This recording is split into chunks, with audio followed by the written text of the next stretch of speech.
Hey there, my name's Nadernejad. I'm a full-service digital marketer. That means I help people with their social media, I help them with SEO, I help them get ranked on the internet, help them get found, boost their business. But I specialize in online reputation management, or ORM.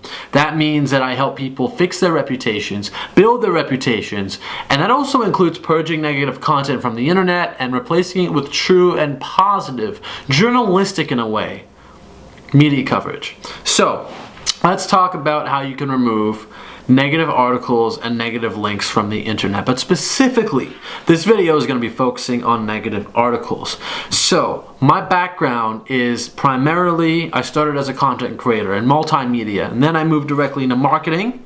So I was working in multimedia and the media industry since I was around 12 or 13 years old. I was collaborating with people all over Canada. I interviewed Vita Chambers, and I moved into interviewing. I talked to Peter Mansbridge from the CBC. So I had a lot of experience under my belt.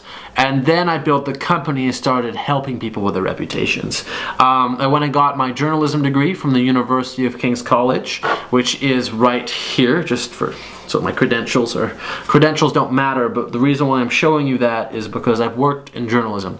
So what you're going to be learning how to do is to remove negative articles from the internet. You need to actually have phone calls with real people. And if you need help with that, if you need somebody, an expert on this, send me an email at media@nadernejad.com or fill out the form on my website and I'll get back to you. But here's some free value for you. You need to call these people. You need to actually look through the article and see what's verifiable and what's not verifiable. So if there are things in the article that the journalist couldn't have proved but said. For example, I was dealing with a Wall Street Journal the other day. I was speaking to their editors in the New York and the Chicago division, and I was saying, hey, your reporter is quoting or sourcing Gawker.com, which is a gossip news site that was sued for $140 million after they posted, expose of Hulk Hogan. Now that site doesn't exist and has a terrible reputation. Is that what you see in the Wall Street Journal? Is that really something that you want to tie yourself to? So I'll speak to large news outlets and I'll call that. And they don't take kindly to it, but that's what I specialize in. It's kind of like, ex-copper. If you have a car accident or you get into some scuffle on the street, you can go to ex-copper and the guy who used to be a cop will help you get out of your traffic violation. That's pretty much what I'm like with journalist version. So I'll call them up and do that. So what do? Again, number one, look for things that aren't verifiable in the article. Look for sourcing that is incorrect, or if you're sourcing a gossip magazine, come on. Second of all, I can always get pictures removed. If you can prove or say that you're being harassed because of a picture in their article, say, okay, I understand the journalistic integrity is on point here.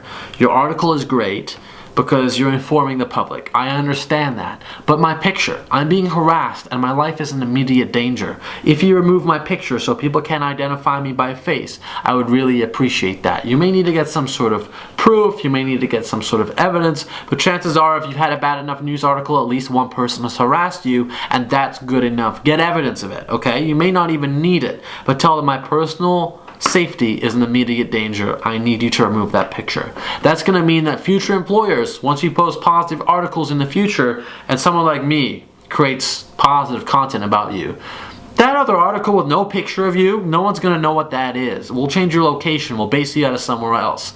And no one is going to find that. Employers are going to write your name and then your city after your name. They ain't going to find that other article. And with no picture on the internet, no one can tie that to you. No one can prove it. So that's what we do. We just take kind of the foundations, the pillars of that article, and we pick it apart and we weaken the article.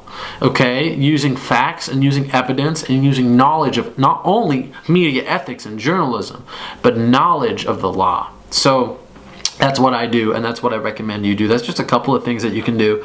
If you're looking for more advice, you need more help with this stuff, send me a message. I'm happy to have a call with you. Be sure to subscribe to this channel. This is the hub. This is where I release all the content about reputation management. I'm on my way to creating a course today, so I hope you stick around for the ride. Subscribe and be sure to hit that bell. It will give you notifications when I make my next video.